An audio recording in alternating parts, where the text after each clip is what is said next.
ำได้ว่าสมัยเด็กๆเวลาไปทานข้าวอ่ะเราเป็นเด็กนะคะเราก็จะพูดไปแล้วก็ทานไปเท่านั้นแหละป้าบโดนตบมาที่ปากแล้วก็อาหารล่วงแล้วตบปากเลยเหรอใช่พอมันมาอยู่เนี่ยกับคุณแม่ค่อยๆแกะทีละปมแล้วก็โชค คุ ดี ณแม่ตั้งใจแกะเราหรือคุณแม่ก็ใช้ชีวิตของคุณแม่ไป คุณแม่ใช้ชีวิตของคุณแม่เนี่ยหนูว่าหนูโชคดีที่ได้มาอยู่ในวงการ วันที่หนูกลับมาในวงการเนี่ยมีคนบอกหนูว่าไปได้ไม่ไกลเขาบอกว่าหนูหมดเวลาของหนูแหละแต่หนูรู้สึกว่าบทที่พี่ให้หนูอ่ะมันทำให้หนูรู้สึกว่าคอยดูตัวกันดีปะ ใช่ว่ะ เอ้ยก็มันงงปะมันดูเป็นผู้หญิงงงๆนะ งงพี่ อ่ะมันเริ่มเลยหนูปิดได้ไหมพี่ หนูกลัวว่าจะมีแบบคนเข้ามาแล้วเสียงมันจะดัง อ๋อให้มันดังได้ไม่เป็นไร ถอดถุงเท้าไหม โอเค ช่างมันเถอะเว้ย พร้อมแล้วเริ่มได้เลยจ้า ถอดถุงเท้าไหม ถอยไว้ดีกว่า มันได้ดูพยายามจะสุภาพนิดนึง คือแบบว่า มันตลกตรงที่พอได้รู้จักกบจริง อ่าฮะ ๆ จริงๆอ่ะคือภาพที่เห็นกบ ที่พี่จำชัดสุดว่าทุกคนแหละในประเทศนี้แล้วกันเนอะต้องรู้จักจากสุริโยไทย ใช่ค่ะ ซึ่งมันก็คือเรียบร้อยนึกออกปะฟิลแบบว่า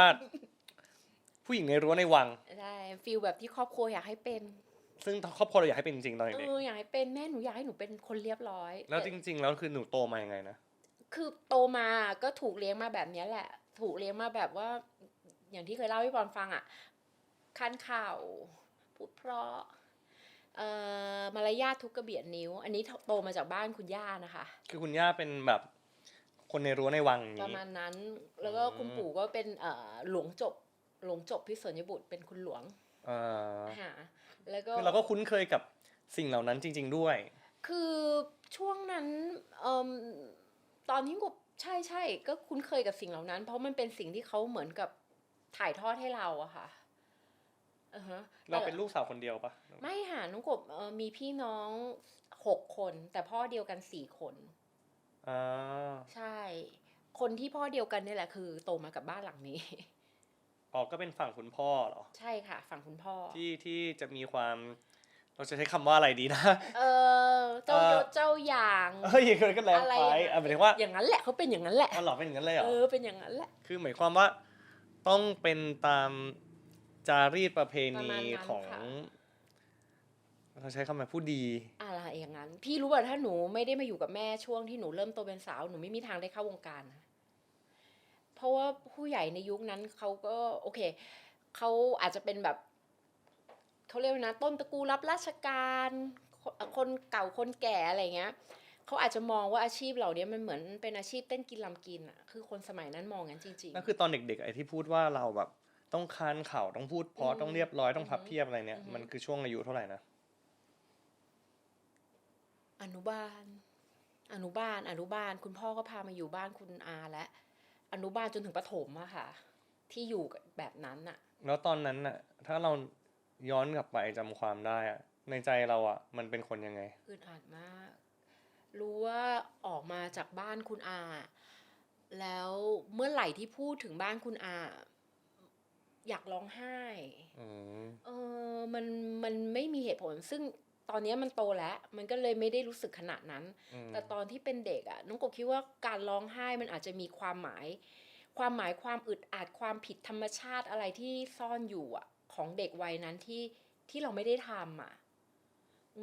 หมายถึงว่าการที่ต้องเป็นตามจารีตเหล่านั้นขนาดนั้นอะไรแบบนั้นอ่ะมันไม่ใช่เราเลยมันไม่ใช่เราน้องกบคิดว่ามันอาจจะเยอะไปสำหรับความเป็นธรรมชาติของคนที่ต้องเติบโตอ่ะมันจะไม่จำเป็นต้องเป็นขนาดนั้นก็ได้อ่ะเพราะเราไม่ได้ใช้ชีวิตอยู่ในรั้วในวังแล้วอ่ะเราใช้ชีวิตปกติอ่ะซึ่งอันนั้นเป็นบ้านคนเป็นบ้านค่ะเป็นบ้านก็ไม่ได้เรียกว่าเป็นวังใดๆไม่ได้เป็นวังเป็นบ้านคนปกติแต่ว่าการบ่มเพาะการพร่ำสอนของเขาคือสิ่งเหล่านั้นใช่มันทุกกระเบียดนิ้วอะค่ะทุกกระเบียดนิ้วเช่นอะไรบ้างรู้สึกว่าแบบถ้านึกเหตุการณ์ว่าโอ้โหอันนี้คือสุดยอดเลยไอ้ที่สะเทือนใจนะ จำได้ว่าสมัยเด็กๆเวลาไปทานข้าวอ่ะเราเป็นเด็กนะคะเราก็จะพูดพูดไปแล้วก็ทานไปเท่านั้นแหละป้าบโดนตบมาที่ปากแล้วก็อาหารล่วงแล้ว ตบปากเลยเหรอ ใช่คือกบคิดว่าคงเป็นอะไรที่เหมือน เขาทำกัน พยายามบอกเรามาตลอดแล้วเราน่าจะเผลอ เขาก็เลยใช้วิธีนั้นนะเพื่อเป็นการเตือนสติเรา อาหารล่วงออกจากปากน้ำตาซึมเลยอะแบบเด็กมันจะช็อกอะว่าเฮ้ยน่าจะป .1 ป .2 อะคิดว่าเราๆนั้นนะคะ โอ้แล้วยังจำภาพนั้นได้เลย จำได้มันเป็นภาพที่มันเป็นความรู้สึกที่เราสะเทือนใจอะมันหนึ่งเราไม่ได้ทำอะไรผิด เราแค่ไม่ถูกมารยาทสิ่งที่คุณอาสอนใช่ไหมคะแล้วเราคงเผลอพอเผลอเสร็จคุณอาตบปับอาหารล่วงน้ำตาเล็ดเลยอะแบบมันจะช็อกเด็กอะเนาะด้วยความที่จิตใจมันบริสุทธิ์อะมันก็จะรู้สึกเฮ้ยทำอะไรค่ะเฮิร์ตอะอะไรอย่างเงี้ยแล้วเขาอธิบายไหม อธิบายค่ะ แต่ว่ามันก็คำอธิบายของเขาคืออะไรจำไม่ได้ทั้งหมด แต่รู้แหละว่าเขากำลังบอกเราว่าอย่าทำแบบนี้ไม่มีมารยาทให้ซะเลยใช่ให้ทานข้าวให้หมดก่อนแล้วค่อยพูด หรือเวลาทานห้ามอย่างเงี้ยถ้างั้นพี่ต้องโดนตบทุกวันแน่เลยภาพอย่างนี้เลยนะต้องแบบแล้วพี่เนี่ยเดี๋ยวนี้หนูประสาทพอใครเพื่อนหนูว่าเวลามันอย่างเงี้ยอีนี่ไม่มีมารยาทหนูคิดในใจแต่ถ้าบอกมันตบหนูแน่ คือเราก็เลยติดสิ่งนั้นมาตั้งแต่เด็กเลยใช่ค่ะติดความเป็นแบบเนี้ยบางทีมันก็ทุกวันนี้หนูคิดว่ามันอยู่ในเลือดเนื้อหนูแล้วแหละสิ่งเหล่านี้แต่มันอยู่จริงๆค่ะอยู่จริงๆมันอยู่จริงๆคือแบบจริงๆพี่ได้ยินเรื่องนี้มาบ้างมีคนรู้จักพี่เขารู้จักหนูตอนเด็กอะไรเงี้ยเขาก็ไม่บอกเขาก็ดีใจที่เราได้เจอกันแล้วเขาก็เล่าเหมือนกันว่ามันมีความเขาเรียกว่า trauma นิดนึงกันในช่วงวัยนั้นของหนูอะไรอย่างเงี้ยพี่ฟังพี่ก็ตกใจแต่พี่ไม่กล้าฟังเยอะเกี่ยวกับคุณแม่บ้านหรือว่าอะไรก็จากการที่ต้องอยู่ในระเบียบขนบอะไรขนาดนั้นน่ะซึ่งเรานึกไม่ออกนะพี่นึกไม่ออกเพราะว่าพี่เป็นครอบครัวคนธรรมดามากๆซึ่งค่อนข้างจะพ่อแม่พี่ก็จะแบบว่าเขา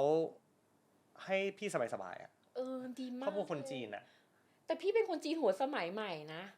เพราะคนจีนที่หนูรู้จักมันก็เวียดเหมือนกันนะก็จริงๆมันอาจจะเป็นเพราะว่าว่ะพี่ว่าพ่อแม่พี่เขาให้ความรักพี่เต็มเปี่ยมแล้วเขาก็พยายามจะเข้าใจเท่าที่เขาทำได้แต่ถามว่ามันก็มีมุมที่ยากๆเหมือนกันพี่ก็ตอนเด็กๆที่เรียบร้อยมากเรียบร้อยแบบแต่ไม่ใช่เรียบร้อยแบบหนูอ่ะก็เรียบร้อยแบบเราก็เป็นเด็กเรียนตั้งใจเรียนคือรู้สึกว่าอยากจะเป็นเด็กดีอ่ะแต่ว่าก็เลยนึกภาพไม่ออกว่าเพื่อนที่เรียบร้อยที่สุดในชีวิตยังไม่มีแบบนี้เลยแบบนั้นอ่ะคือคันข่าวอะไรอย่างเงี้ยก็ไม่เห็นเพราะฉะนั้นแต่ว่าสิ่งที่ได้มาจากสิ่งเหล่านั้นมันก็เป็นเนี่ยลักษณะแบบนี้ที่มันปลูกฝังมาเลยนะมันเหมือนคนในวังหลวงอะวังหลวงสมัยนู้นนะเข้าใจฟิลไหมการเดินการอะไรมันก็เหมือนกุลสตรีสุดๆไปเลยอะใช่แต่ว่าถ้าตามจริงแล้วโอเคมันอาจจะถูกฝังลากแต่ตัวตนจริงๆมันไม่ได้เป็นแบบนั้นมันชอบสนุกชอบทำอะไรที่มันนอกกรอบอะอยากมีเพื่อนสนุกเพื่อนแบบพี่อย่างเงี้ยที่แบบเป็นคนแบบในใจเป็นยังไงคิดออกมาอย่างนั้นน่ะนึกออกป่ะคะชอบอยู่กับคนแบบเนี้ยซึ่งตอนนั้นไม่มีโอกาสเลยเราไปโรงเรียนอะไรนะตอนนั้นตอนเด็กๆเรียนโรงเรียนสมทวินราชดำริค่ะซึ่งเขาก็มีลักษณะคนที่โรงเรียนก็เป็นแบบเดียวกันเขาเรียบร้อยนะก็เรียบร้อยเพราะว่าตอนเด็กๆจำได้ที่โรงเรียนเขาก็พูดคุณกันนะแล้วสิ่งที่หนูพูดก็ไม่เห็นแปลกเรียกคุณแล้วก็ชื่อเล่นอะไรอย่างเงี้ยค่ะก็ไม่แปลกแต่ว่ามันมีช่วงหนึ่งที่คุณแม่จับย้ายโรงเรียนไปอยู่โรงเรียนแบบธรรมดานิดนึงอะค่ะอันนั้นเป็นช่วงที่เหมือนกับพาหนีจากบ้านคุณอาพาหนีนะแล้วก็ไม่อยากให้คุณอาไปเจออะไปหาอะไรเงี้ยเราก็หนีเปลี่ยนโรงเรียนคือหมายถึงว่าคุณพ่อคุณแม่เลิกกันเหรอคุณพ่อแม่ไม่ได้เลิกกันค่ะคือคุณพ่อเนี่ยพอวันที่แกถูกฟ้องล้มละลายใช่ไหมคะมันเป็นเหตุที่แกต้องจับลูกแยกคือตอนเด็กๆเนี่ยก็คือเป็นครอบครัวที่มีฐานะมีฐานะทำที่บ้านทำไอ้กล่องประกอบทีวีอ่ะพี่ พี่ทันแหละแหมเราอยู่เท่ากัน ของประกอบทีวี ไอ้กล่องข้างหลังอ่ะไอ้กล่องข้างหลังทีวีมันจะมีตัวกล่องข้างหลังพลาสติก อ๋ อ่ะ อ นั่น โอ น่ะ เค มีจอแก้วแล้วก็เป็นกล่องอันนั้ ใช่ นคือ นั่น พ่อท นั่นคือธุรกิจที่บ้าน ำ ค่ะ อืม แล้วก็พอแกถูกฟ้องล้มละลายแกก็ต้องไปอยู่ต่างประเทศ อืม ประมาณ10 ปีใน10 ปีนั้นเนี่ย แกก็เอาหนูมาฝากไว้ที่บ้านคุณอาให้คุณอา แล้ว เลี้ แก ยง รู้ไหมว่าพอฝากไว้ที่บ้านคุณอาแล้ว สถานการณ์ มันเป็นยังไง มันจะเป็นยังไงอะแกรู้ปะ ไม่รู้แล้วเราก็ไม่กล้าที่จะฟ้องเพราะทุกครั้งที่คุณพ่อโทรมาคุณอาจะดักฟัง จริงปะเนี่ย ใช่ใช่ใช่ ทุกวันนี้คุณอายังอยู่ปะ ดูดิเดี๋ยวเขาดูอยู่ปะเนี่ย จริง ๆ คุณอาดักฟังแล้ว อะไรที่คุณพ่อส่งมาให้ไม่ว่าจะเป็นขนมของเล่นไม่ค่อยได้เล่น ไม่ค่อยได้ทานไม่เข้าใจเหตุผล แต่ว่าก็วันนี้พอจะเข้าใจแล้วอาจจะเป็นสิ่งที่เขาคัดสรรว่าอันเนี้ยแหละเด็กควรจะเล่นแค่เนี้ยไม่ควรเล่นของเล่นมากกว่านี้ช็อกโกแลตก็ทานประมาณเนี้ยแหละไม่ต้องทานเยอะกว่านี้อะไรอย่างเงี้ยค่ะ เหมือนในหนังเลยเนาะ แล้วก็เทวีชัด อะไรอย่างนั้นนะพี่ก็ไม่กล้าบอกคุณพ่อทั้งหมด คุณพ่อโทรมาก็ไม่กล้าบอก อย่างคุณพ่อจะส่งเชอร์รี่มาเป็นอย่างเงี้ยอันนี้ไม่เคยได้ทานเลยนะอันนี้ไม่ทราบว่าเพราะอะไรเชอร์รี่อะไรเงี้ยอย่างพวกช็อกโกแลตยังพอเข้าใจได้ หรือว่าไอ้ขนมปังขิ ๆ ง แล้วเราได้กินอะไรบ้างตอนเด็กๆ หมายถึงว่าอะไรที่ทำได้บ้างเอางี้ดีกว่าที่เหมือนแบบคนทั่วไปอ่ะ ได้ทานขนมไทย อ่า แล้วก็เช้ามาก็ไข่ลวกขนมปังปิ้ง อ่า ค่ะ อันเนี้ยที่ต้องทานทุกวัน แล้วก็ไม่ค่อยอยากทานนะเนาะ มันไม่ได้อร่อย เวลารถโรงเรียนมาก็ทานไม่ทันเนาะ แม่บ้านก็จะรัดหนังสติ๊ก เอาขึ้นไปทานที่รถ อืม เอาไปทิ้งทุกวันเลย เอาไปทิ้งทุกวันจนอาจารย์มาฟ้องคุณอาอะไรอย่างเงี้ย อาจารย์ไปฟ้องด้วย มีเขาก็ต้องมีรายงานพฤติกรรม อา เรา จารย์ก็หวังดีจริงเนาะ ดี เอ ค่ะ อ ใช่ค่ะ ยุ่งเกิน อาจารย์สมัยก่อนก็ยุ่งเกินนะ ใช่นั่นแหละ อ๋อเหรออ๋อมีชีวิตแบบนี้เลยเหรอ นั่นแหละ เฮ้ยตลกว่ะ อืม เราโตมาคนละแบบมากๆเลย แต่ อะ มันก็ดีเพราะอะไรรู้ป่ะพี่ถ้าหนูมีลูกเงี้ย อาจารย์ก็ควรจะรายงานพฤติกรรมลูกเราไหมอ่ะ แต่เขาอาจจะคิดว่า กลัวว่าหนูจะแบบเบื่ออาหารเป็นไรเปล่าว่า ใช่ แล้วโดนอาตีไหมทำไมเอาของไปทิ้งเงี้ย จำไม่ได้ค่ะรู้ว่าโดนดุ อืม แต่ว่าเมนูนั้นก็ไม่เคยเปลี่ยน ก็ยังถูกยัดเยียดให้ทานอยู่เรื่อย โอเค เพราะงั้นเราก็เป็นคนที่ดูเหมือนจะต้องเรียบร้อยมากๆ ดูเหมือนจะต้องเป็นกุลสตรีมาก ๆ ก็ประมาณนั้นนะคะ อาจารย์ที่โรงเรียนก็จะคิดว่าหนูแบบเด็กดีอะไรอย่างเงี้ย ฝากฝีฝากไข่ได้หมดอะจริง ๆ ได้แต่ว่ารับหลังอีกเรื่องหนึ่ง ๆ แล้วรับหลังเราทำอะไรบ้างมาที่แบบ ก็ทำทุกอย่างที่เด็กเกเรมันอยากทำอะ เช่น โดดเรียน อ่า อะไรอย่างเงี้ย จริงแล้ว โด ก็ ดเรียนเนี่ยเขาอยากโดดเรียนหรือแค่อยากจะต่อสู้กับระบบที่แบบบีบคั้นเรา อยากทำในสิ่งที่มันแบบมันๆอะแบบที่มันรู้ว่ามันจะโดนว่าแต่มันสนุกอะ พี่นึกออกว่ามัน คือ ตื่ อน ยากจะ เต้ ต่ น อต้านอ่ะ อยากจะลองดูบ้างอย่างเงี้ยเหรอ หนูก็ไม่ได้ต่อต้านหนูทำเพราะใจมันเรียกร้องอะพี่ พี่หัวเราะอะไร ก็คือแบบว่าไม่รู้จะโดดแล้วโดดไปไหนโดดไปทำอะไร โดดไปโลตัสข้างโรงเรียน เพื่อให้รู้สึกว่าฉันได้โดดเรียน ใช่ เดินข้ามถนนไปก็ถึงโลตัสแล้ว อะ อะไรอย่างเงี้ย แค่ได้ท ใช่ ำแล้วมีอะไรอีกไหม พออยู่มหาลัยใช่ไหมคะ นี่เข้ามหาลัยแล้วเหรอเนี่ย โดดเรียนเนี่ย วจัง โดดไปเข้ามหาลัยเลย โดดเรียนเนี่ยตอนมปลายแต่ตอนเข้ามหาลัยเนี่ย แล้วแต่ตอนไอเนี่ยประถมยันมัธยมเนี่ยเรามีแฟนไหม ไม่มี ไม่มีเพราะว่าผู้ใหญ่ไม่ให้มีหรือว่าเราไม่ได้อยากมี ไม่ได้อยากมีแล้วก็ไม่รู้จะมีทำไม แต่ว่าแอบชอบหนุ่มๆทุกคนเลยที่หล่อ แอบชอบแล้วเป็นยังไงอะ ๆฮะก็มันก็แอบชอบแบบคนนี้หล่อว่ะคนนั้นก็หล่อ แต่ไม่ได้แสดงออก ไม่ได้แสดงออกแค่แบบเหมือนจิ้นในใจอ่ะ เอาที่จริงในใจด้วยโอ้เรียบร้อยเรียบร้อย อะไรอย่างนั้นนะพี่จริงจริง ก็เหมือนแบบอันนี้เล่าความตลก ก็บอกว่าขอบคุณนะคะที่ชวนหนูมาเล่นเรื่องเนี้ยแค่ผู้ชายหล่อเยอะขนาดนี้หนูก็มีความสุขมาก ก็จริงอะพี่ดักหนู9 โมงหนูมา8 โมงครึ่งทุกวัน จริงๆพี่แบบคือไม่ได้คิดจะไปอะไรลุ่มล่ามน้องพวกน้องๆเขาแต่ว่าแค่มามองมันก็มีความสุขไงพี่มันเป็น energy ดีๆนึกออกปะไม่แล้วแบบว่าหนูจะบอกว่าเทสพี่มันอาจจะด้วยความที่เราเกิดเดือนเดียวกันวันเดียวกันเทสมันตรงกันคนที่พี่คัดสรรอ่ะมันถูกเลือกแล้วอ่ะมันก็อาจจะตรงกับหนูคือทุกคนหลากหลายเลยนะในความหล่ออ่ะแล้วก็ความมีเสน่ห์อ่ะ มันมันมันมันมันเป็นจริตที่เราชอบใช่ อ๋องั้นตอนนั้นเรา ดี ไม่ ไป เคย หมด มีแฟนเลย ค่ะ เราแค่แบบก็ฟินชอบคนนั้นคนนี้ อือหือ มีชอบดาราไหมสมัยก่อนตอนเด็กๆเราชอบใคร ติ๊กเจ รู้สึ ษ ว่า ฎาพรเดี๋ยวพี่ชอบปะล่ะ ติ๊กเจษฎาพรก็ต้องยอมรับจ เอ ริง อไม่เขาแบบเขาเหมือนพระเอกฮ่องกงเนาะที่เราโตมาในยุคพระเอกฮ่อง ๆ ก ก็ ง ยุค กับ นั้น หนั พี่ ง ติ๊ก ดั ก็ ง หล่อมากจริง มาก ๆแล้วมีใครอีก เขาคนเดียวแหละ คนเดียวเลยเหรอ เขาคนเดียว ก็เข้าใจได้ แต่พอโตมาชอบดาราฝรั่ง อย่าเพิ่งโต ห้าม แล้วก็อยากรู้ว่าฟังเพลงอะไรตอนเด็ก Release Me My Way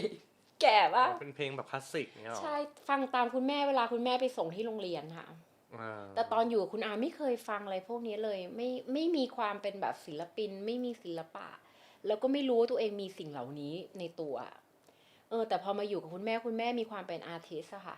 ชอบฟังเพลง ชอบร้องเพลง ชอบประดิษฐ์เสื้อผ้าประดิษฐ์ของอะไรอย่างเงี้ย คือเดี๋ยวนั้นเราอยู่กับคุณอาเนี่ย อือหือ ในบ้านนั้นนะ อือหือ จนถึงอายุเท่าไหร่นะ น่าจะประมาณประถม3มัธยมประถม3ใช่ค่ะ ก็คือในช่วงเวลาที่ฝึก เรียกว่าโรงเรียนฝึกความ มาร เป็น ยาท กุลสตรีและมารยาทเนี่ยก็คือตั้งแต่เด็กอนุบาลจนถึง ใช่ ประถม3 ใช่ค่ะ แล้วหลังจากนั้นก็คือไปอยู่กับคุณแม่ ไปอยู่กับคุณแม่ อยู่กับคุณแม่ก็คุณแม่สบายเลย ไม่มีมารยาทอะไร นั่ ทั้ ง ง ง นั้น งไหม ไม่มีมารยาท งง หมายถึงไม่ต้องมีมารยาทอะไร ให้เราต้องกดดันมาก ไม่มี ไม่มีเลย สบายๆเลย ส แล้ว บาย เรางงป่ะอยู่ดีแบบโลกมันเปลี่ยนแล้วทำไมถึง เปลี่ยน ย้ายออกนะคุณพ่ออยากให้ออกอ่ะหรือว่า ไม่ใช่ค่ะคุณแม่เนี่ยแหละ พาหนีออกมา พาหนี พาหนีออกมา ทำไมต้องพาหนีนะ เพราะว่าขอดีๆเขาไม่ให้ เขาไม่อยากให้คุณแม่เลี้ยง ไม่อยากให้คุณบ้านคุณแม่เลี้ยง โอเค ถ้าย้อนกลับไปน้องกบคิดว่าในครอบครัวคุณพ่ออาจจะมองว่าคุณแม่ไม่เหมาะสม อืม ไม่เหมาะสมที่จะเป็นสะใภ้บ้านนี้1มีสามีมาก่อน 2ฐานะทั้งครอบครัวอาจจะไม่ได้อยู่ในเกณฑ์เขาเรียกนะแบ็กกราวด์ไม่ได้อยู่ในเกณฑ์ ไม่เหมาะจะเป็นสะใภ้เจ้า อะไรอย่างนั้นนะหนูก็ไม่รู้ไม่ได้เป็นเจ้าบ้านหนูไม่ได้เป็นเจ้าแต่โอเค มันเหมือนในหนัง มี อะสะใภ้เจ้า ที่กูดูหนังอยู่ปะเนี่ยมีเรื่องแบบนี้จริงๆเหรอวะ ไม่อยู่ในเกณฑ์แล้วก็คุณแม่เนี่ย ถ้ายุคนั้นคือเปรี้ยวมาก เปรี้ยวเขาตัดผมแบบพี่เจี๊ยบโสภินภาค่ะแล้วเขาก็แต่งตัวอะไรที่คนในยุคนั้นไม่แต่งอ่ะเช่นอย่างทาเล็บสีขาวผู้หญิงยุคนั้นเก็ตมะไม่เก็ตแต่แม่หนูทาใส่เสื้อเชิ้ตแล้วก็กระโปรงหนังแบบผ่ามาถึงเนี้ยเป็นกระโปรงสอบนะนางก็ไม่ได้โป๊อะไร แต่ว่านางมีความเก๋อ่ะไม่แตกต่าง แล้วพอคุณแม่ไปพาหนีนี่คือหนียังไงนะ ก็บอกคุณอาว่าจะไปซื้อขนมหน้าปากซอย ปกติหมายถึงหนูบอกหรือคุณแม่บอก คุณแม่บอก ทุก คือคุณแม่น้องก็จำไม่ได้ว่าคุณแม่จะไปเยี่ยมเราช่วงไหนนะคะ แต่ว่าทุกครั้งที่มาเยี่ยมเนี่ย เราก็จะไปหลบมุมคุยกันเนาะคุยแต่ก็ไม่กล้าฟ้องนะ เพราะว่าในระหว่างที่คุยเนี่ย แม่บ้านจะเดินตรวจสอบตลอดเวลาพี่นึกออกว่าแล้วเราก็กลัว เพราะเราตอนเด็กๆเราโดนเลี้ยงแบบนั้นโดนตีเรากลัว โดนตีบ่อยเหรอ ก็บ่อยนะเพราะเราเป็นเด็กพี่เชื่อเปล่าแค่คุณอาแบบเด็กกันเนาะเวลาอยู่บ้านแค่ได้ยินเสียงรถคุณอาขนหัวตั้งแล้วปีนแบบเสียงรถมันหลอนเพราะว่ามัน1เราไม่ได้อยู่ในบ้านที่เป็นครอบครัวของเรา2เรามาอยู่ในสิ่งที่มันเป็นกฎระเบียบทุกอย่างมันสเตรสไปหมดแล้วก็พอเมื่อไหร่ที่คุณอาจอดรถเราก็จะหลอนแล้วเมื่อไหร่ที่คุณอามาถึงบ้านเอาละสูตรคูณกูต้องแม่นสับก็ต้องแม่นมีเทสความรู้ด้วยมีความรู้รอบตัวแล้วก็อะไรนะ แล้วก็อะไรนะวันหยุดนักขัตฤกษ์ต้องแม่นถามวันปุ๊บตอบปั๊บอะไรอย่างเงี้ยแล้วคุณแม่ความรู้รอบตัวแน่นมาคุณแม่แวะมาแล้วก็จะไม่กล้าฟ้องเพราะเขาจะมีคุณแม่บ้านคอยเดินตรวจคุณย่าเดินตรวจตอนนั้นเท่ากับว่าจริงๆเราก็เป็นความหวังของคุณแม่เป็นความหวังเล็กๆของเรากับพี่ชายที่อยากให้พี่ชายอยู่ด้วยค่ะแล้วพี่ชายเป็นระบบเดียวกันปะระบบเดียวกันดีอยู่บ้านเดียวกันคือพี่ชายก็คือแบบเป็นสุภาพบุรุษจุฑาเทพเหมือนกันพี่ชายหนูทุกวันนี้แบบดีมากเลยแต่ก่อนไม่น่ารักเดี๋ยวนี้น่ารักมากเป็นที่พึ่งทางใจหนูได้ดีเลยแล้วแต่ก่อนเขาหมายถึงว่าเขาก็อยู่ในระบบการต้องมีมารยาทแบบนี้ก็เป็นคุณชายเหมือนกันใช่ถูกเลี้ยงแบบนี้คาดหวังว่าจะเป็น คุณผู้ชายคุณผู้หญิงของโลกใบนี้อะไรอย่างงี้ใช่ไหม ก็คงอย่างนั้น อ๋อ ก็คงจะเป็นเดินทางสายพ่ออะไรอย่างเงี้ยค่ะสายคุณพ่อ จริง ๆ ทางบ้านอ่ะเป็นรับราชการนะพอมาเจนคุณพ่อเป็นนักธุรกิจกันหมดเลย อืม น้องโกคิดว่าเขาคงคาดหวังที่จะให้เราทั้งหมดเนี่ยแหละ ลูกหลานอ่ะเป็นแบบสิ่งเหล่านั้น อืม ไม่ได้หวังให้มาอยู่ตรงนี้หรอก ซึ่งเราเลยไม่รู้เลยว่าจริง ๆ แล้ว ตอนนั้นเราได้มีฝันไหม ไม่มีอยู่บ้านคุณอาไม่มีฝันเลย ไม่มีความฝันเราไม่ได้มีจินตนาการอะไรเลย เราไม่ได้ถูกเลี้ยงมาแบบนั้น ทุกอย่างมันถูกเลี้ยงแบบอยู่ในกฎเกณฑ์ แล้วก็ความรู้รอบตัว แล้วก็มารยาท ซึ่งแค่นี้ก็มันก็หมดเวลาสมองเราแล้วใช่ไหม ใช่ค่ะ เหนื่อยแล้วอ เออ นอนกี่โมงตื่นกี่โมงตอนเด็ก นอนน่าจะประมาณ2 ทุ่มนะคะ ถ้าจำไม่ผิดนะ แล้วก็ตื่นตี 5ตื่นมาทำอะไรอ่ะ กินไข่ดาว กินไข่ลวกขนมปังเนี่ยเหรอ คือตื่นเพราะว่าโดนไฟบังคับค่ะ เพราะว่าที่เวลานอนเนี่ยจะเป็นเตียง2 ชั้น ไม่รู้ว่าใครไม่จำไม่ได้ใครน้องมงล่างอะนะ แต่ว่าแล้วก็จะมีเตียงใหญ่คือเตียงคุณย่า อืม ทุกตี 5หรือตี 4เนี่ยคุณย่าต้องมาปิดแอร์ อืม แล้วเราก็จะตื่น อืม ไม่รู้ว่าตื่นมาทำอะไรเราก็ไม่ทราบเหมือนกัน แกก็ไม่ได้ไปสอนไม่ได้สอนให้เรากวาดบ้านถูบ้านไม่ได้สอนให้เราเป็นแบบนั้นนะเราก็ไม่รู้ว่าเราตื่นมาทำอะไร แล้วตื่น จำ มา ไม่ได้ ทำะร ตอนเด็ก นึกไม่ออกก็เตรียมรอไปโรงเรียน อะไรประมาณนั้น ถ้าปิดเทอมก็ไม่รู้ทำอะไรอาจจะไปทำกิจกรรมอะไรกับคุณย่ามั้งร้อยมะลิมีนะร้อยมะลิ อ๋อร้อยมะลิเป็นด้วย มันจะเป็นกระถางแล้วเป็นลวดอะพี่ ๆ แล้วมันก็มีมะลิหน้าบ้านอะก็คอยเสียบแล้วก็ไปถวายพระ เป็นกิจกรรมที่ดูสนุกดีนะครับร้อยมาลัยคันเขา อะไรอย่างงั้นแล้วก็ กิ ไป นขนมไทย แล้วก็โอเคไปตลาดอตกทุกวันอาทิตย์ อันนี้ไปทำอะไรเที่ยว ไปเดินตลาดกับคุณอา แค่เนี้ยแหละ ซึ่งก็สนุกแล้ว สนุกแล้ว ไปทำฟัน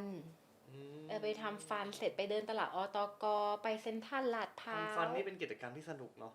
คงไม่สนุกหรอกแต่ว่าหนูยังจำได้ไงจำได้เพราะว่าเคย ไปแล้วฉี่ราดแล้วมันจำได้มันอยู่ในหัว ฉี่ราดแล้วคุณอาไม่ให้นั่ง ก็ยืนเกาะ ยืนเกาะเบาะสอง เพราะเรากลัวอย่างเงี้ยเหรอ เขากลัวเบาะเลอะ ไม่แล้วเราฉีดแล้วเพราะเรากลัวหมอฟันหรือว่า ไม่ใช่ค่ะไม่รู้ทำไมเด็กๆฉี่ราดแล้วก็จำได้ว่ายืนเกาะระหว่างทางไปหาหมอแล้วกลับบ้านนะ อ๋อไม่ให้ ห้ามนั่ง อ๋อเดี๋ยวบอกเลย เดี๋ยวบอกเลย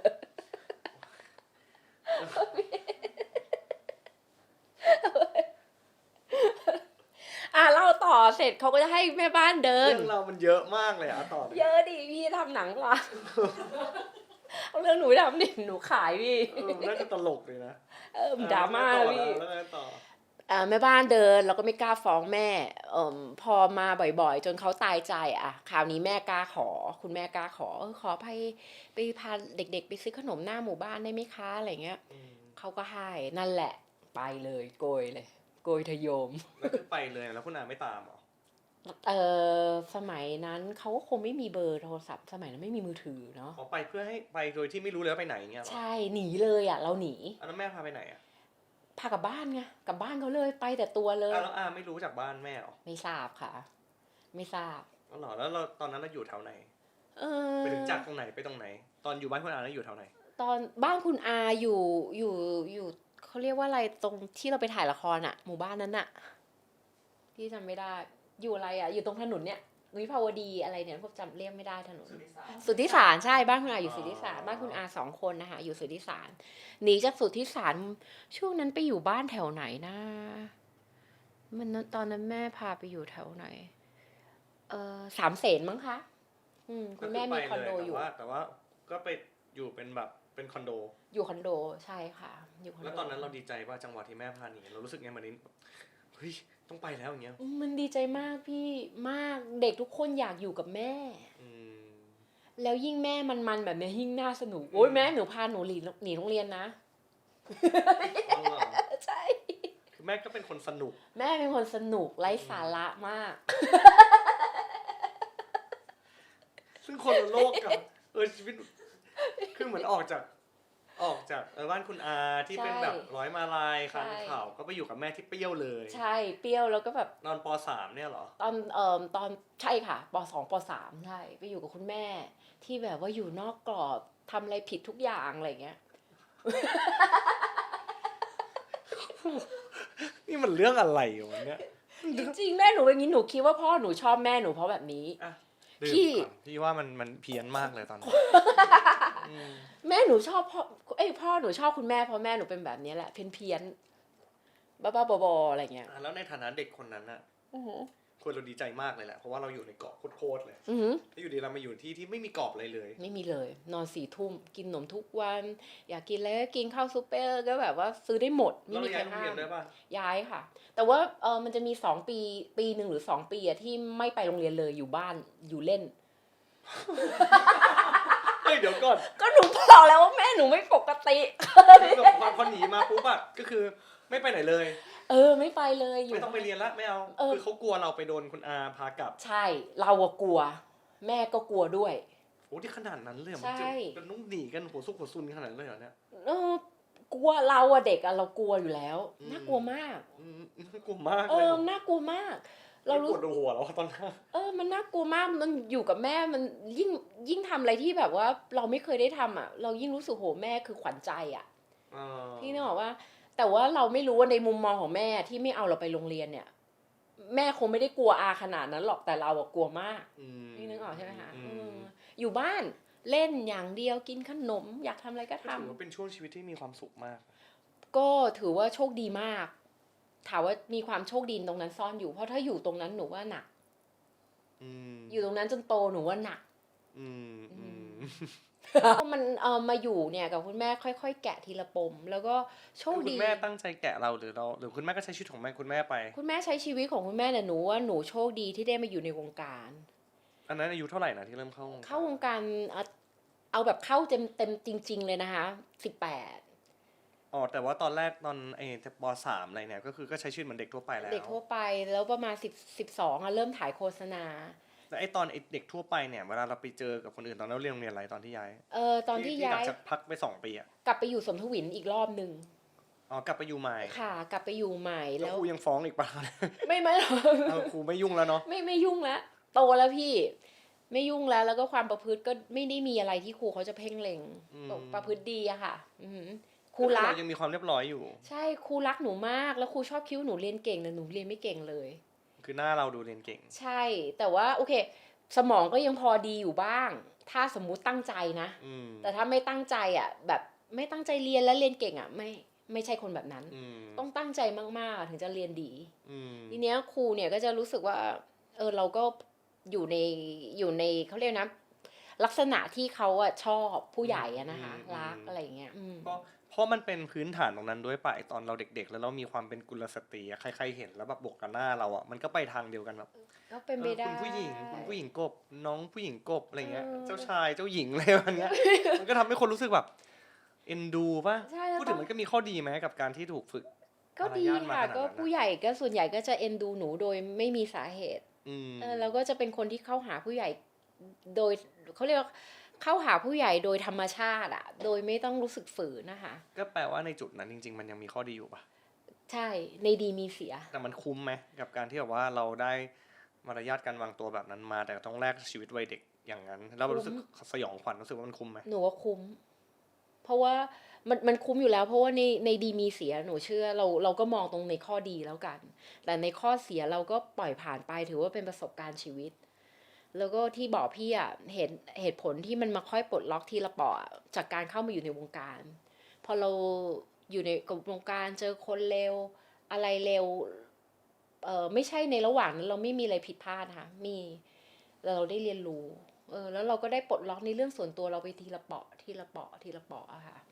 แล้วตอนที่แบบว่าเข้าวงการเนี่ยด้วยบท สุริโยไทยใช่ตอนนี้อายุ18แล้วเหรอไม่ใช่15สุริโยไทย14 14อันนั้นคือเข้าวงการใช่หนูถ่ายประมาณ3 ปีอะพี่ปอนแล้วค่อยแล้วหนังเข้า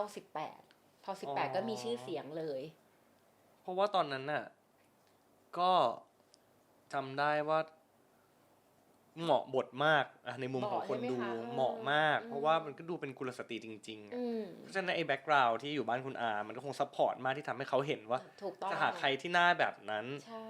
หน้าแบบนี้แล้วมารยาทแบบนี้ใช่ไหมแต่พี่อย่าลืมว่าเขาพระพันปีหลวงท่านมีนางเอกก็คือคุณต้นอยู่แล้ว หนูถือว่ามันเป็นค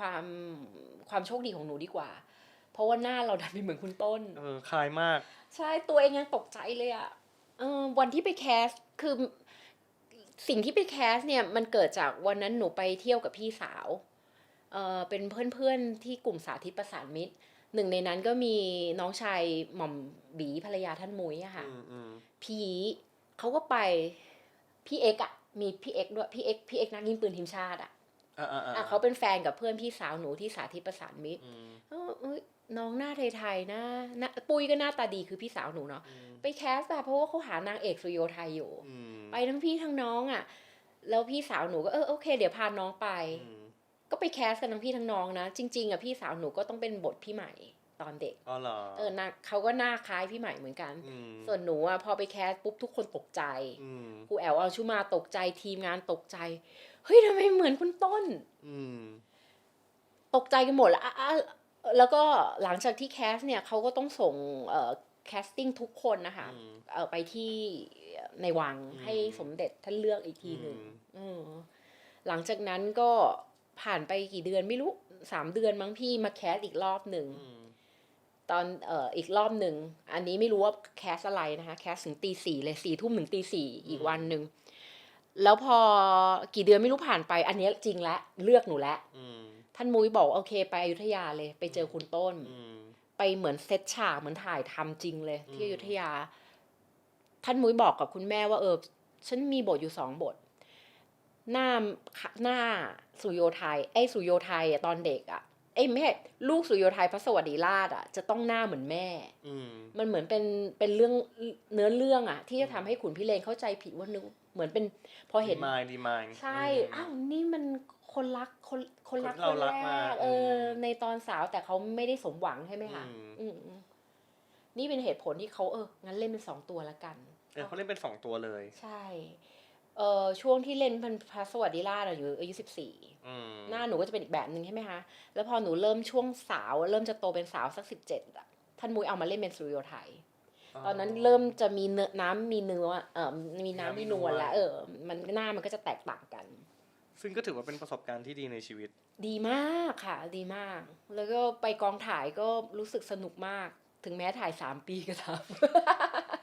แล้วทุกคนเขาเวลาเราไปไหนคนเขาก็มองเราเป็นแบบอุ๊ยแบบสุริโยไทยใช่ปะใช่ทุกคนก็จะคราวนี้เราจะเป็นกลายเป็นว่า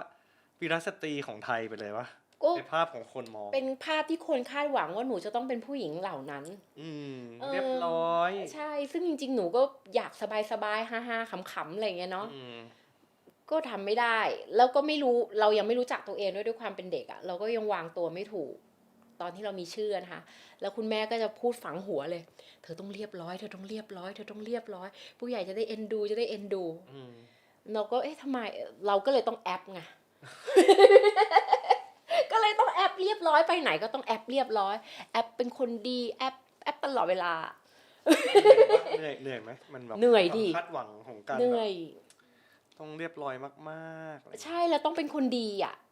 พี่นึกออกป่ะคนดีมันเป็นยังไงคนไม่ดีมันเป็นก็ทำให้คนเขาถูกใจประทับใจถึงแม้ไม่ได้โอเคไม่มีสิทธิ์พูดไม่มีอะไรเลยแสดงความคิดเห็นไม่ได้อะไรเงี้ยอะไรขายเงี้ยเหรอใช่ค่ะซึ่งจริงๆหนูก็ไม่ใช่คนยากอะไรหรอกเป็นคนง่ายๆสบายๆแต่ว่าบางสิ่งบางอย่างเราจะพยายามที่จะสร้างความประทับใจบางทีมันเหนื่อยแล้วสิ่งที่มันแย่ที่สุดนะพี่ดีกว่าคนในบ้านคนนอกบ้านแต่หลังบ้านเนี่ยตัววีดเลยวีดเลยแบบเอาแต่ใจตัวเองสุดๆไม่น่ารักเพราะเราเก็บกดมาจากข้างนอกปะล่ะใช่เพราะว่าเราทำตัวดีไงไปเอาใจคนอื่นเสร็จแล้วเสร็จเราก็ไม่ได้เป็นตัวเองพออยู่บ้านเราเป็นตัวเองเราก็จะเอาแต่ใจตัวเองไม่น่ารักตอนนั้นชอบตัวเองไหมหมายถึงแบบไม่ค่อยชอบค่ะแล้วเรารู้ไหมว่าเราไม่ชอบตัวเองไม่ทราบเพราะเราไม่รู้ว่ามันคืออะไรเรารู้แค่ว่าเราต้องออกไปบ้านแล้วต้องเป็นคนแบบนี้ที่แม่เราบอกว่าดีแต่เราอยู่ในบ้านเราเป็นตัวเองแต่พอเราเป็นตัวเองแม่เราก็ชอบว่าเราว่าแบบเธอเนี่ยมันผักชีโรยหน้านะด่าหนูก็อะไรก็สอนให้เรียบร้อยแต่ก็ไม่เข้าใจอะไรคือผักชีโรยหน้าแล้วแม่ก็บอกว่าอยู่ในบ้านยังกับทำโมนแบบแม่ไม่ได้ใช้คำว่าแม่จะบอกว่าพิเล ก็ไม่ได้พิเรนอีกแม่ใช้คำว่าประหลาด แม่บอกว่าหนูเป็นคนประหลาดหนูก็แล้วมันผิดตรงไหนอ่ะหนูก็แล้วหนูต้องเป็นคนยังไงอะไรเงี้ยหนูก็ไม่ค่อยเข้าใจมันจะมีความสับสนสับสนไปหมดอยู่นอกบ้านก็จะต้องก็เป็นแบบนั้นแหละเพราะแม่บอกว่ามันดีหลายคนก็มาถ่ายรูปโอ้ยน้องกบก็เป็นแบบว่าความฝันในความเรียบร้อยไอดอลของความเรียบร้อยและสวยงามงดงามกุลสตรีตลอดเวลาก็ประมาณนั้นแต่ว่าหนูไม่รู้จักหนูก็จะเรียบร้อยแหละพี่นึกออกปะมันก็มีทรงนั้นนะมันเพราะเราไม่รู้จักอะเราจริงๆในใจเราไม่รู้สึกว่าเราเรียบร้อยเราไม่เรียบร้อยหนูรู้หนูแบบอยากทำอะไรบ้าๆบอๆตลอดเวลาแต่ว่าเราก็กดมันไว้ใช่หนูกดมันไว้แล้วหนูชอบแบบคบคนบ้าๆบอๆอ่ะอันนี้หมายถึงตอนมหาลัยแล้วปะใช่ค่ะตอนมหาลัยตอนม.ปลายมหาลัยเรียนม.รังสิตค่ะซึ่งมันก็เป็นมหาลัยที่มีคนเปรี้ยวเยอะพอสมควรเปรี้ยวเยอะแล้วหนูก็คบคนเปรี้ยวเยอะด้วยแล้วหนูก็ไม่เล่าให้แม่หนูฟังเลยเพราะถ้าเล่าแม่หนูจะไม่ให้หนูคบอ๋อเหรอหนูที่แม่เป็นคนเปรี้ยวมากๆเนี่ยนะใช่เขาบอกเขาเปรี้ยวมาเยอะแล้วเขาผิดพลาดเยอะเขาก็เลยไม่อยากให้หนูเป็นแบบนี้เขาบอกว่าสิ่งที่หนูเป็นเนี่ยมันดีมากเพราะว่าเขาไม่เคยเป็นเขาไม่เคยทำแบบนี้ได้เขาไม่เคยเป็นแล้วคนไม่ค่อยเอ็นดูเขาอยากให้หนูรักษาสิ่งเหล่านี้ไว้อะไรอย่างเงี้ยค่ะแล้วก็พอไปอยู่มหาลัยหนูคบเพื่อนที่แบบพาหนูเที่ยวกลางคืนพาหนูโดดเรียนแล้วเพื่อนไม่งงหรอว่าอ้าวนี่คือกบพิมลรัตน์ที่เราเห็นหรอว่าเขาบ้าได้ขนาดนี้เลยหรออะไรเงี้ยก็มีบางทีไปเจอเพื่อนของเพื่อนมันก็พูดตรงนะมันบอกว่าอะไรวะไม่เห็นเหมือนในทีวีเลยหนูก็อะไรของมึงเนี่ยสร้างปมอีกแล้วกูยังหาตัวเองไม่เจอกูสับสนตัวเองอยู่เหมือนกันนะทำไมเป็นคนเรียบร้อยหรือไม่เรียบร้อยขยี้ตัวกูต่อยอีกใช่จริงก็สับสนประมาณนึงเลยแหละพี่ก็ยังไม่รู้เพิ่งจริงเพิ่งมารู้สึกสบายตอนอายุ40แล้วเวลาที่เราสบายหนูก็รู้สึกว่าทุกคนมันก็สบายดีนะที่นึกว่าเวลาเราสบายเราเป็นตัวของตัวเองเราก็ได้เห็นคนรอบๆตัวเราก็บ้าๆบอๆกับเราเยอะเหมือนกันนะก็ไม่เห็นจะเป็นอะไรเลยไงใช่แค่แบบว่าโอเคแบ็คกราวด์คนมันต่างกันโตมาต่างกันค่ะแต่สุดท้ายมันก็เลยพอมาถึงวันนี้ถ้าเป็นอย่างนี้ได้ก็คือโอเคแล้วนะในมุมพี่หนูแฮปปี้กับทุกที่ที่หนูไปยิ่งถ้าแบบที่ไหนแบบมาพูดเรียบร้อยหนูจะอึดอัดหนูอยากให้เจอคนสบายๆอ่ะเป็นตัวของตัวเองอะไรอย่างเงี้ยค่ะแล้วทุกวันนี้เวลาหนูเป็นอย่างเงี้ยหนูเจอแต่คนเหล่านั้นมันก็ดึงดูดคนแบบเดียวกันใช่ค่ะจริงนี่พี่เมาวะเนี่ยไม่เมายังไม่เมาแต่มันฟีลแบบเรื่องกบมันมึนอ่ะเข้าใจปะพี่เรียกสนมาคุยดิไอ้สนเนี่ยเหมือนหนูเลยหนูจะบอกใครโอ้โหไปแล้ววันนี้เพิ่งจะจบไปเนี่ยไอ้สนนี่ล่อไปกี่ชั่วโมงนะสนนี่มันเด็กเรียบร้อยนะมันเหมือนพี่เลยใช่แล้วมันก็แบ็คกราวด์ชีวิตก็สนุกสนานเหมือนกันมันแอบเหมือนหนูอ่ะคนกลุ่มเราคือคนเหล่านี้หมายถึงว่าอย่างน้อยกันเรามีใบหน้าที่เราสวยอะไรนะพูดง่ายๆนี่คือสวยแหละเนาะสิ่งเหล่านี้เราคิดว่ามันแบบแล้วเราเป็นทรงสวยดูเรียบร้อยแล้วพอในใจเราไม่ได้อยากเรียบร้อยขนาดนั้นแต่ไม่ได้แปลว่าเราอยากแลบไม่เราแค่แบบอยากสนุกใช่มันก็ตีกันเองตลอดมีแอบแลดมันเป็นไงบ้างคำว่าแอบแลดอยากรู้คืออะไรแอบแลดเหรอเดี๋ยวขอนึกกันนะก็ไปจีบผู้ชายอะไรอย่างเงี้ยอันนี้คือแลดแล้วหรอเนี่ยล่าสุดเลยหนูจีบผู้ชายพี่แล้วยังไงหนูบอกกับสนหนูคุยกับสนพี่นะพี่ตั้งไมซ์เซตใหม่แล้วพี่จะจีบผู้ชายแล้วสนมันก็ยิ้มมันบอกแล้วพี่ชอบแบบไหนอะแล้วทำไมถึงต้องจีบผู้ชายก็เพราะว่าที่ผ่านมามีแต่ผู้ชายมาจีบพี่แล้วแบบว่าไอ้พวกที่เข้ามาส่วนใหญ่ที่มันจีบเราอะมันจะตัวเฮงอะพี่นึกออกปะมันจะเป็นตัวเฮียส่วนใหญ่อะโอเคแรกๆมาก็ดีทั้งนั้นแหละหลังๆออกไลน์ไงพี่นึกออกปะคือมันก็ไม่แปลกเขาก็จะสร้างความประทับใจแล้วเขาก็มีความกล้าที่จะจีบเราคือบุคลิกหนูมันดูจีบยากใช่ป่ะคนที่เข้ามาส่วนใหญ่จะต้องมั่นใจมากต้องมีอะไรดีสักอย่างอ่ะแล้วก็สุดท้ายก็จะไม่ค่อยดีหนูก็เลยเปลี่ยน mindset มาโอเคไอคนดีๆมันมักคนดีๆมันมักจะไม่ค่อยกล้าเพราะนั้นเดี๋ยวหนูเข้าหาเองแล้วได้ทำยังจีบแล้วไม่อยากดูรูปปะล่ะเป็นไงแล้วเป็นไง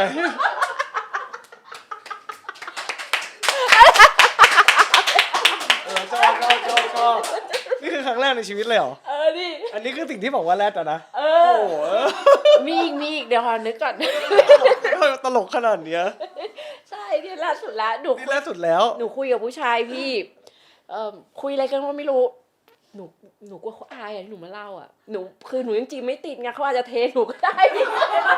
พี่ ไม่เป็นไรเราไม่ได้บอกเขาเป็นใคร แต่แค่เอาจริงพี่ว่าผู้ชายต้องเอ็นดูนะถ้าสิ่งนี้ที่หนูทำอะมันดูแบบเฮ้ยนี่เขาก้าวข้ามคอมฟอร์ตโซนนี่เขาแรดแล้วเนี่ยกับการมาจีบเรา ใช่ โอ้โหตายกบ จริง หนูแบบผู้ชายเขาก็แบบว่าเขาก็จะโพสไอจีไงแบบเขาเหมือนหน้าเข้มๆอะไรอย่างเงี้ยหนูก็บอกเฮ้ยคือเราคนมันชอบอะนะ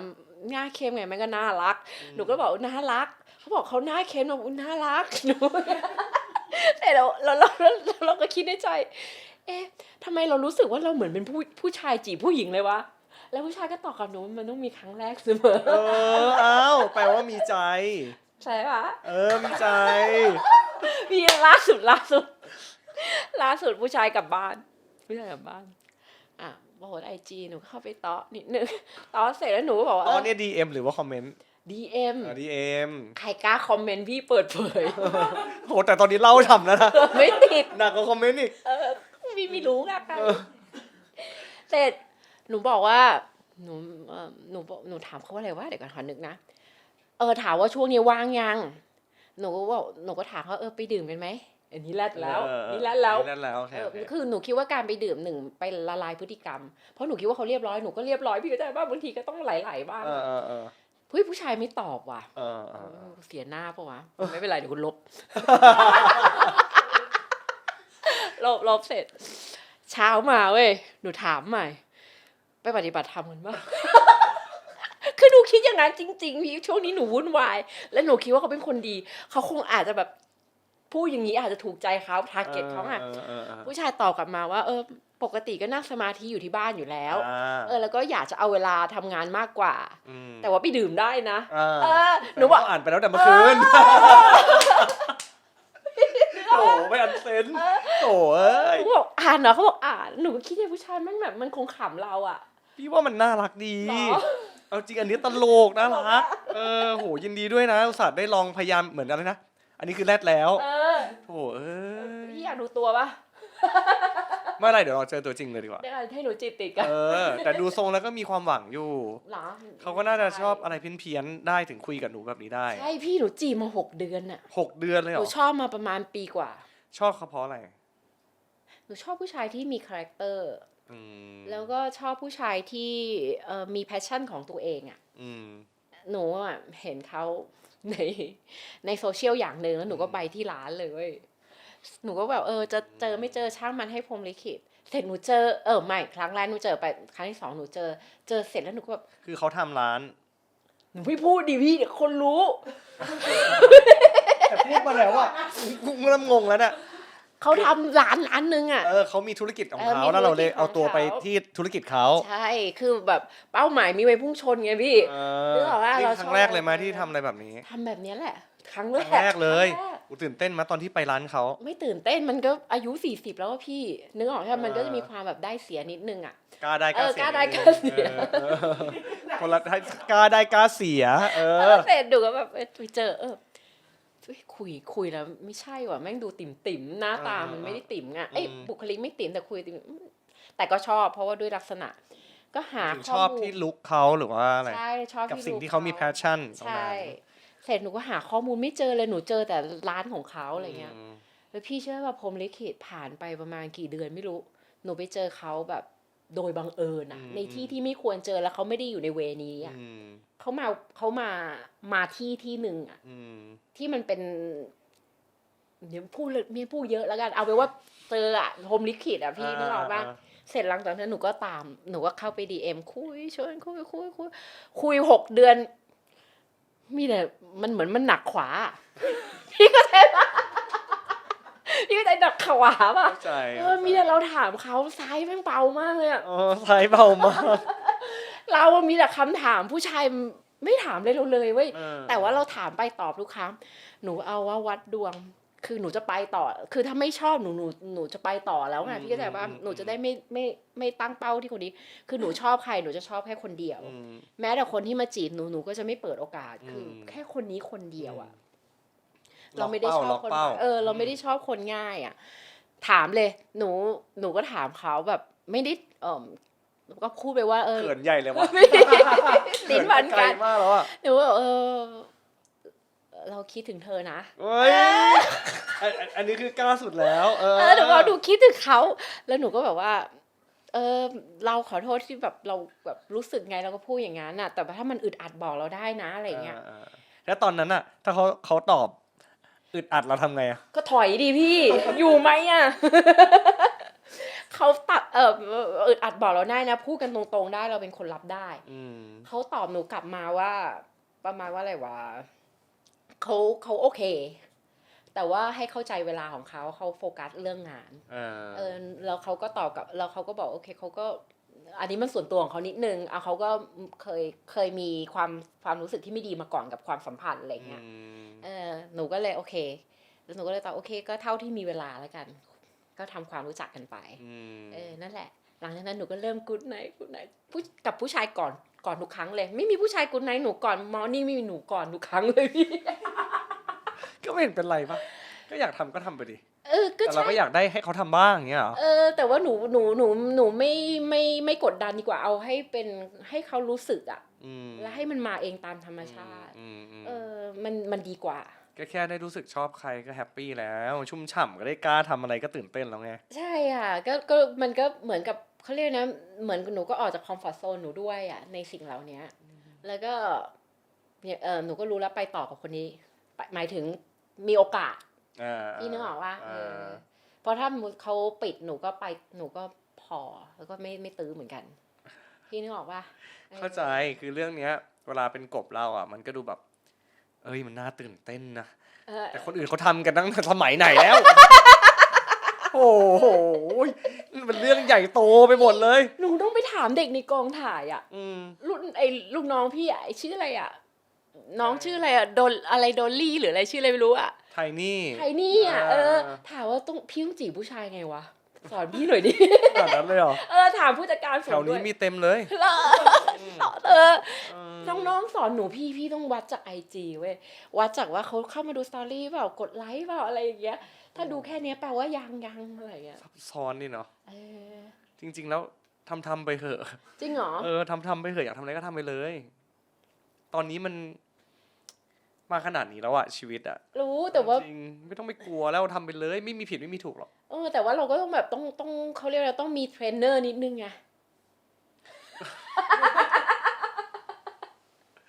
มันตลกดีว่ะคุยกับเด็กมัธยมอะหรือประถมวะเด็กมันเป็นอย่างนี้ตั้งนานแล้วเหรอพี่จริงเหรอโลกมันกว้างเด็กรุ่นหนูหรือเปล่ารุ่นพี่มันก็ยังไม่เกี่ยวเลยโลกมันกว้างใหญ่กว่านั้นเยอะเหรอมันกว้างใหญ่กว่านั้นเยอะหนูคิดว่าหนูเปิดโลกแล้วตอนมหาลัยนี่ถือยังไม่เปิดนะคือหนูไปเที่ยวคือหนูรู้ว่าเพื่อนหนูพาหนูเปิดโลกขั้นสุดเลยนะใช่มันแบบรู้สึกเปรี้ยวแล้วเนาะหน้าตามันดูจริงจังเลยไม่ตลกว่ะก็มันมีคนแบบนี้ด้วยอ่ะ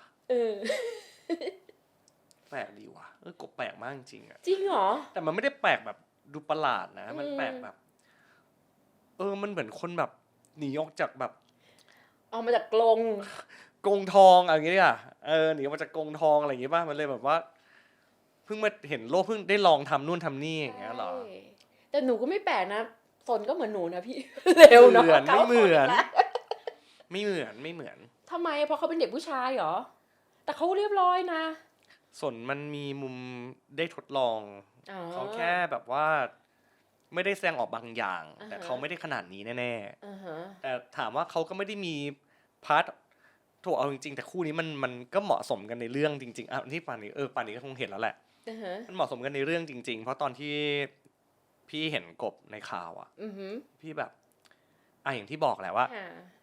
วันนั้นเป็นวันที่พีคสุดแล้วก็คือเป็นวันที่กบยังมีปัญหาอยู่อะไรอย่างเงี้ยแล้วพี่แบบคือเราเห็นเราโตมาด้วยกันแบบที่เราไม่รู้จักกันเรารู้สึกว่าเฮ้ยอย่างน้อยถ้าเขามาที่นี่เรื่องเนี้ย เขาจะมีความสุขขึ้น อือหือ คิดแค่นั้นเลย จริง แล้วบทเทวีเป็นบทสำคัญมากสำหรับพี่คืออมันเป็นตัวแทนของผู้หญิง อือหือ ของเรามากกว่านี้ไม่ได้ อือหือ แล้วมันจะเอาคนไหนที่เล่นได้ ถ้าไม่ใช่กบพี่มนต์รัตน์เลย อืม พี่แบบคาดหวังมากนะตอนนั้นว่ากบจะมา อืม ซึ่งกบก็ตอบรับเลยทันที อืม แล้วมาโดยที่ยังไม่รู้อะไรมาก แล้วเราก็เจอกันวันนั้นในห้อง อืม แคสติ้ง อืมอืมอืม แล้วก็เห็น energy อ่ะตอนนั้นพี่รู้สึกเฮ้ย แต่พี่ยังเห็นหนูแอปอยู่นะตอนนั้นนะ พี่รู้ไง แต่ตอนนั้นพี่เริ่มดูออกแล้วว่ามันไม่ใช่เป็นคนแบบนี้แน่เลยอ่ะ มันต้องเป็นอะไรบางอย่างเนี่ยแต่ว่าแบบว่าก็โอเค เรามาทำงานกันก่อน อือหือ เนอะเราเลยยังไม่ค่อยได้คุยกันแบบนี้เลย อยู่ในกองถ่ายเราก็ไม่ค่อยคุย ใช่เพราะว่ามันมีอะไรต้องทำเยอะอ่ะ ใช่ มันก็เพียงแต่ว่าเอ้ยเรารู้สึกว่าเราอยากเป็นเพื่อนกัน เราอยากรู้จักกัน อือหือ มันก็เลยรอมาวันนี้อะซึ่งก่อนมาเนี่ย พี่ไม่คิดเลย3 คนที่พี่คุยเนี่ยคือสนเป็นคนที่พี่คุยด้วยเยอะสุด อือหือ เพราะว่ามันมีโปรเซสกันคุยกันมาก่อน อือหือ แต่พี่เจมนทนกับกบอ่ะพี่ไม่ได้คุยด้วยเลย เพราะว่าพี่อยากจะรอวันเนี้ยว่าคุยก็มาคุยเพื่อให้คนอื่นได้รู้จักไปด้วย อือหือ น่าจะดีกว่าอะไร อือหื เงี้ อย แต่พอมานั่งคุยปุ๊บว่ามันหนักมากกว่าที่คิดเยอะเลย น่ะ มันเหมือนแบบคนได้ออกมาจาก มันไม่ใช่แค่คอมฟอร์ทโซนแล้วแหละมันเหมือนไม่รู้จะเรียกสิ่งนั้นว่าอะไรอะแต่คือตอนที่อยู่ในกองก็เห็นแล้วว่ามีความสุข เห็นเนี่ย มันดูมีความสุขขึ้นมันดูแบบ มันดูมีความสุขไปหมดเลยอะไรอย่างเงี้ย มันดีมันไม่ใช่หนุ่มๆหล่ออย่างเดียว หรืออะไรอย่างงี้นะพี่ มันเขาเรียกว่าอะไรน่ะ โอเค พลังงานดีแน่นอน พวกพี่หรือทีมงานทุกคนน่ารักหมด แล้วที่สำคัญคือบทนั้น อืม เนื้อเรื่องนั้นหนูรู้สึกหนูเชื่อไปเลย หนูเชื่อแบบสนิทใจอะ อืม แล้วหนูรู้สึกว่า มันโฟลว์ไปหมดอะมันโฟลว์ไปหมด แล้วหนูมีความรู้สึกว่าโอเค อาจจะเป็นด้วยบทที่หนูรู้สึกว่าหนูทัชมันก็เลยทำให้ทุกอย่างมันดีไปหมดอะหนูแฮปปี้ไปหมดเลยแฮปปี้กับทุกๆคนเลยอะค่ะถึงแม้มันจะเป็นแค่ช่วงสั้นๆ ในระยะเวลาแค่5 วันนะแต่โอเคอันนี้หนูถือโอกาสขอบพระคุณนี่นะคะ ดีมากครับ บทเนี้ยบทดีมาก ถึงแม้หนูไม่ได้เป็นตัวเมนก็ตามอะนะ เมนแล้วนี่เมน นี่ แล้ว คือเมนแล้วใช่ป่ะ อืม บทมันดีมากน้ำหนักมันดีมาก มันน่าเล่นมาก แล้วก็มันมีสิ่งหนึ่งที่มีคนหนึ่งบอกหนูว่า วันที่หนูกลับมาในวงการเนี่ย มีคนบอกหนูว่าไปได้ไม่ไกลหรอกเขาบอกว่าหนูหมดเวลาของหนูแหละ อืม แต่หนูรู้สึกว่าบทที่พี่ให้หนูอ่ะมันทำให้หนูรู้สึกว่ามึงคอยดู ปรบมือ หนูขอบคุณพี่จริงๆค่ะขอบคุณบทนี้จริงๆหนูไม่รู้มันจะออกมาเป็นมันจะดังหรือไม่ดังแต่ในฐานะนักแสดงที่ได้เล่นบทนี้มันมีพลังมากกับหนูมันสำคัญมากค่ะ แล้วก็นักแสดงทุกๆคนดีไปหมด ทุกคนคืออย่างที่หนูบอกแคสติ้งดีมากอ่ะมันเราเชื่อแล้วมันหลากหลายคาแรคเตอร์อะค่ะ ก็พี่พูดไปหลายรอบแล้ว อือฮึ จริงๆไม่พูดกับสนไปว่าแบบว่าเขามีคนบอกว่าถ้าเราอ่ะเห็นตัวละครหนึ่งในเรื่องใดเรื่องหนึ่ง แล้วเรารู้สึกว่าไม่มีใครสามารถจะเล่นบทนี้แทนเขาได้อะแปลว่ามันโคตรใช่ ซึ่งเทวีไม่มีใครเล่นได้ยกเว้นกบพิมลรัตน์จริง พี่คิดอะไรอ่ะหนูอยากรู้อ่ะมันพี่มีอะไรอยู่ในหัวที่พี่คิดว่าต้องเป็นหนู ๆอ่ะก็เท่าที่เห็นแล้วมันใช่ไหมล่ะ ใช่ มันก็เท่านั้นอ่ะมันตอบ ใช่ ไม่ถูกอ่ะแต่เพียงแต่ว่าอย่างที่บอกอะพอเห็นปุ๊บรู้ว่า เราจะได้เขามาเล่นยังไง ทุกตัวละครตรงนั้นอ่ะ พี่ตั้งใจหมด คนที่อาจจะเข้ามาทีหลังสุดคือยูโรเพราะบทนารันเนี่ย มันตอนแรกมันยังไม่ใช่ยูโร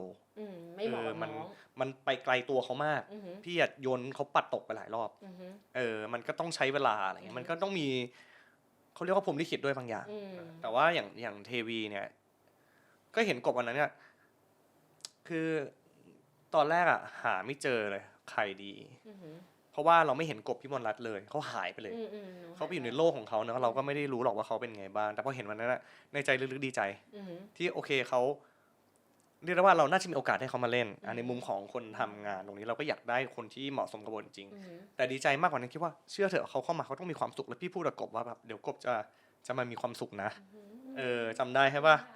แล้วตอนนั้นก็เห็นกบเจอพี่นกซึ่งเล่นสุริโยไทยด้วยกัน ใช่ แล้วเรารู้สึกว่าโอเคเขาได้มาเจอกัน แล้วพอมาอยู่ในกองบรรยากาศมันดีไปหมดจำได้ว่ามีวันที่กบป่วยมากป่วยแบบแล้วพี่ก็แบบโหอาการนี้คือหนักมาแน่นอนอะแต่กบก็เล่นต่อกบก็ทำกบก็ ไม่ทำให้คนรู้สึกว่าฉันจะตายอ่ะ ไม่ ซึ่งพี่รู้สึกเฮ้ยผู้หญิงคนเนี้ยแมนโคตร อ่าฮะ คือคำว่าแมนเนี่ยมันหมายถึงว่าใจเขามันแข็งแกร่งมากอะกับสิ่งที่เขาต้องเจอมาทั้งหมดอะไรเงี้ยพี่ก็เลยรู้สึกว่าการหล่อหลอมทั้งหมดของอดีตของกบในทุกๆเรื่องอ่ะมันทำให้เราเป็นคนนี้แม้กระทั่งเรื่องที่เล่าเมื่อกี้ที่แบบว่าเฮ้ยฉันจะเริ่มมาจีบผู้ชายนะในวัย40น่ารักโคตรนะ หรอ จริง พี่ว่ามันน่ารักมาก ค่ะ ๆแบบเราไม่รู้หรอกว่าความรักครั้งนี้ที่ชอบเขาอยู่เนี่ยจะสมหวังไม่สมหวังไม่รู้แต่หนูได้ทำแล้วอะแล้วบรรยากาศแค่หนูเล่าตาหนูก็เป็นประกายแล้วอะมันจะมีความสุขกว่านี้ไปอีกเรื่อยๆไม่ต้องส่วนพี่ว่าเรื่องราวของใครจะพูดอะไรหรืออดีตจะเป็นไงพี่ว่าช่างมันเถอะ ใช่ เรามาไกลแล้ว แต่มันปลดล็อกหนูยากนะหนูยอมรับเลยมัน เพราะว่าอาจจะเป็นคนที่เราคิดว่าเขาน่าจะคิดดีกับเราอะไรเงี้ยแต่มันปลดล็อกยาก ก็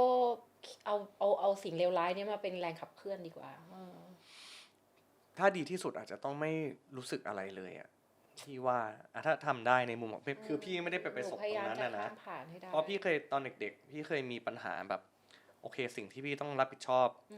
ครอบครัวในช่วงหนึ่งอะมันจะมีบรรยากาศที่ทำให้พี่หลอนสิ่งหนึ่งคือเสียงกดออด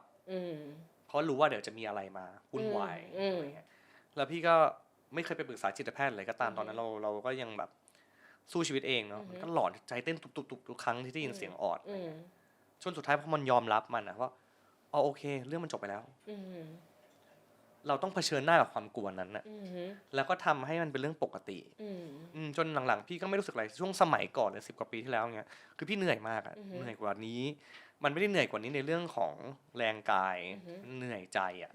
มันไม่รู้ว่าเราสู้กับอะไรอยู่ทั้งที่เราแบบว่าเราก็เป็นเด็กดีคนหนึ่งแล้วอะไรเงี้ยแต่มันเป็นปัญหาที่มันควบคุมไม่ได้อย่างเงี้ยสุดท้ายเหมือนพอเราตัดสินใจยอมรับทุกอย่างอะแล้วพยายามดึงให้มันอยู่ในจุดอย่างเงี้ยอย่างที่บอกดึงจุดว่าโอเคมันไม่กระทบเราแล้วแหละยอมรับมันกระทบแหละกระทบให้น้อยหน่อยมันก็จะโอเคขึ้นเพราะฉะนั้นคำพูดดูถูกของใครจะพูดอะไรก็ได้มันอยู่ที่เราปะก็จริงพี่ก็ค่อยๆแต่หนูก็ขอบคุณที่พี่เห็นค่าในตัวหนูจริงมันก็มีค่าจะตายนี่ตลกทุกคนก็ฟังแล้วขำหมดหนูขอบคุณที่พี่เห็นค่าในตัวหนูเพราะหนูก็ไม่เห็นค่าตัวเองจริงๆตอนนั้นหนูก็พี่เขาให้บทแบบนี้นี่แสดงว่าเขาเห็นค่าเราเนี่ยพี่ปอนครูหนิงน้องจีนหรือแม้แต่น้องทีมงานอะไรเงี้ยที่นำเสนอชื่อหนูอะไรเงี้ยพี่ไม่เห็นมีใครเดาอะไรเลยแล้วพี่ว่ามันก็ไปได้มากกว่านั้นอีกมันไม่ใช่แค่เรื่องของการแสดงอย่างเดียวไอ้เรื่องแบบเห็นแต่งหน้านี่ก็แต่งหน้าเองแล้วก็แต่งหน้าดีคือพี่ก็จะอายุในวงการพออายุมากขึ้นมันมีข้อจำกัดเหมือนมันด้วยอาชีพอะเนาะมันมีเวลาของมันก็เลยทำให้เรารู้สึกเราก็กลัวนะคำพูดเหล่านั้นอะที่เขาบอกอะมันสมัยก่อนอาจจะเป็นอย่างนั้นแหละแต่พี่ว่าตอนนี้โลกมันก็เปลี่ยนคนไม่ต้องพูดถึงว่าอายุเท่าไหร่เลยเด็กรุ่นใหม่เด็กๆก็ยังไม่มีงานเลยตอนนี้มันไม่ได้อยู่ที่เรื่องของอายุอย่างเดียวอะมันอยู่ที่เหตุผลหลายอย่างนะมันอยู่ที่เราว่าถ้าเรามีความสามารถมันก็ยังไปต่อได้อย่างเราแบบเห็นแต่งหน้าอะไรแต่งตัวนี่ก็ไม่เห็นมีผิดเลยตั้งแต่หัวยันตีนผมไม่เห็นมีอะไรผิดเลยเพราะฉะนั้นเรายังมีอะไรให้อีกเยอะแค่เพียงว่าเราไปจัดการใจตัวเองให้ได้ดีกว่าพี่แค่ไม่อยากให้ drive ทุกอย่างด้วยความแบบอย่างที่บอกว่าสมมติใครโยนพิษมาให้แล้วเรา drive แบบมา drive มันด้วยความรู้สึกนั้นนะว่าฉันจะพิสูจน์ให้แกดูว่าเราจะไปพิสูจน์ให้เขาดูทำไมหนูยังแกะไม่ได้เราไม่เป็นไรใครอยากทำอะไรทำไปเราไม่ต้องพิสูจน์ให้เขาดูเราทำให้ตัวเองมีความสุขเหมือนเราเริ่มจีบผู้ชายอ่ะเนี่ยมีความสุขมากเลยเราไม่ได้ไปจีบเพื่อให้เขารู้สึกว่าเฮ้ยเธอทำได้ไม่เราจีบเพราะว่าเราชอบเราต้องทำทุกอย่างเพราะเราชอบแค่นั้นเองไม่ต้องไปคิดคือไม่งั้นอ่ะถ้าเราอย่าเอาคำพูดของคนอื่นมาวนเป็นตัว drive ในชีวิตเราทรมานตายเลยเนาะเหนื่อยจริงจริงหนูพยายามอยู่พี่มันดีขึ้นทุกวันนี่ก็ดีกว่าหลายเดือนที่เจอเขาได้แล้วพี่รู้สึกว่าเราห้ามใครไม่ได้หรอกทุกคนมีเหตุผลของการกระทำของตัวเองแต่เราจะรับอะไรมามันก็เป็นสิทธิ์ของเราไงค่ะพูดได้ดีเหมือนไลฟ์โค้ชเลยคิดว่าตอนนี้กบพิมลรัตน์ชีวิตต้องการอะไรที่สุดสมัยก่อนเด็กตอนอายุ30ต้องการความมั่นคงแต่หนูได้เรียนรู้แล้วความมั่นคงไม่มีอยู่จริงไม่มีอะไรมั่นคงเลยแล้วไม่มีอะไรแน่นอน ทำทุกวันให้ดีที่สุดอะแล้วก็คิดดีทำดีอะพี่หนูเชื่อสิ่งเหล่านี้ ความดีเนี่ยแหละมันจะทำให้เราแบบไปต่อได้ในหลายๆอย่างอะหนูเชื่อเหล่านี้นะแล้วก็ ดีนี่ดีกับใครอ่ะ ดีกับใครดีกับทุกคนดิคนทุกคนที่เราไปเจอไปพบอะไรอย่างเงี้ยดีกับเขาจริงใจกับเขามอบงานที่ดี มอบความจริงใจพี่นึกออกไหมคะไม่ได้เอาเปรียบใครอ่ะ เดี๋ยวเราดีกับตัวเองก่อนไหม ดีกับตัวเองเหรอหนูว่ายังไงดีวะ เห็นปะเห็นว่า ยังไงอะดีกับตัวเองไง ก็ยังเป็นอาการเดิมอยู่บ้างเราพูดถึงการดีต่อคนอื่น นี่หนูก็ไม่ได้แบบเป็นคนอยากเป็นคนดีนะแต่หนูเชื่อในความดี ใช่แต่สุดท้ายเราต้องดีกับตัวเองก่อนไง โดยการไปตัวเองเหรอ อะไรก็ได้ที่รู้สึกดีกับตัวเอง หนูดีหนูเป็นคนแบบมีความสุขกับทุกๆวันถ้าไม่มีอะไรมากระทบใจหนูอะเล็กๆน้อยๆหนูก็มีความสุขแล้วแบบอย่างตอนนี้หนูย้ายบ้านไปค่ะหลังบ้านมันเป็นคลองค่ะแล้วมันจะมีหมาวัดอะประมาณ 7-8 ตัวมันมาว่ายน้ำทุกวันเลยพี่เคยเห็นหมาว่ายน้ำปะ แม่งเป็นหมาริมคลองอะหนูไปดูทุกเช้าหนูก็มีความสุขอะพี่เราบางวันก็จะเห็นมันว่ายกัน2 ตัวบางวันมันก็ว่ายเป็นสูงบางวันมันก็นอนอาบแดดไม่รู้หนูมองว่าทุกวันที่หนูได้เห็นอะไรเนี่ยหนูก็มีความสุขแล้วหนูไม่รู้ว่าหนูต้องดีกับตัวเองแค่ไหนอะ ก็จริง หนูไม่ ก็ถ้ามีความสุขง่ายๆก็โอเค แต่ตอนนี้มันก็ดูดีกับตัวเองแล้วอะ ใช่แต่หนูคาดหวังนะหนูคาดหวังว่า ไม่มันไกลไปปะหนูคาดหวัง มาดิ ดึงเองเลยหนูคาดหวังทุกวันเนี้ย ไม่ต้องไปจับ เวลาหนูแบบไปไหว้สิ่งศักดิ์สิทธิ์อะหนูคาดหวังว่าหนูจะขอให้หนูเจอคนดีๆทุกที่เพื่อนร่วมงานมิตรภาพคู่ชีวิต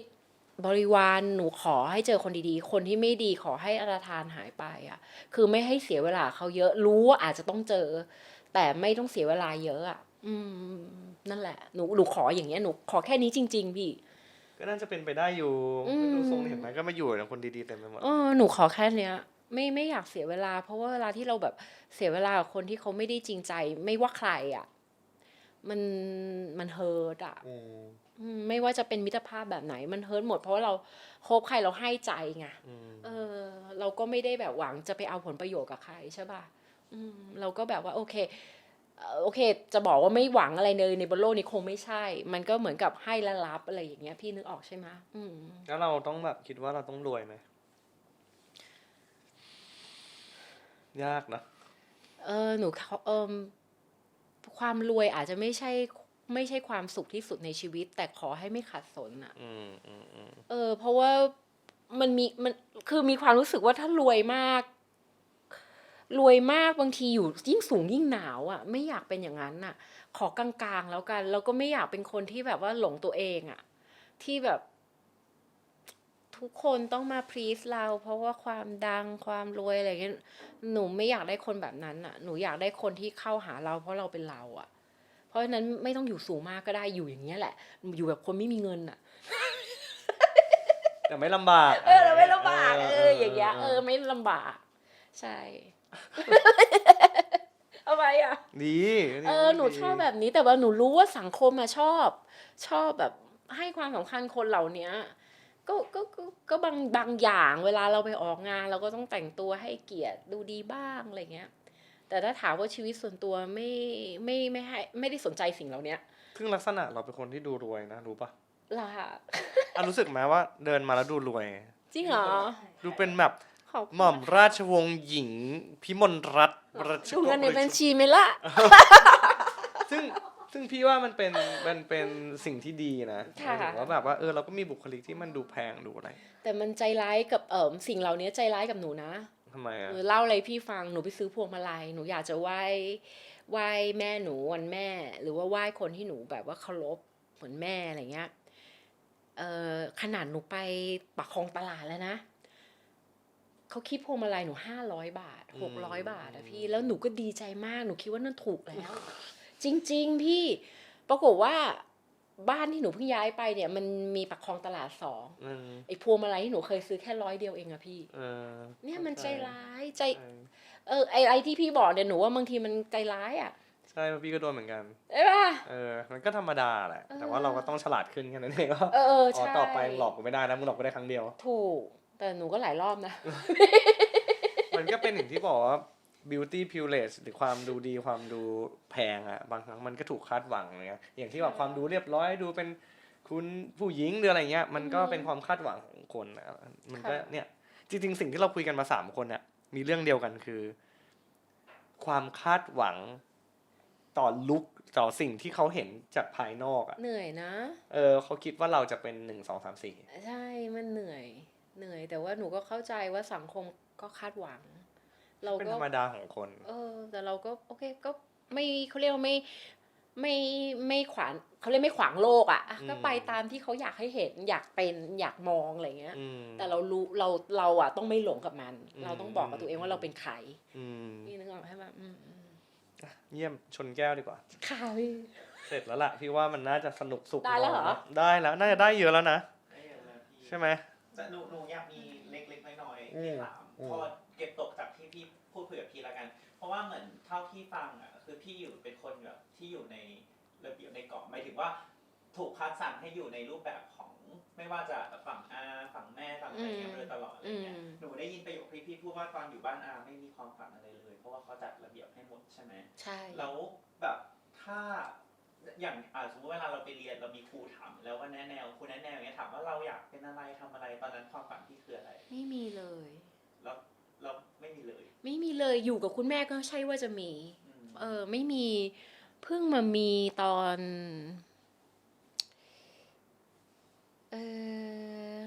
เหมือนหาตัวเองดีกว่า ความที่เราไม่มีแล้วเราไม่มีใครไกด์อ่ะ ก็หาตัวเองมาตลอดพี่บางคนมันก็หาได้เร็วก็ถือว่าโชคดี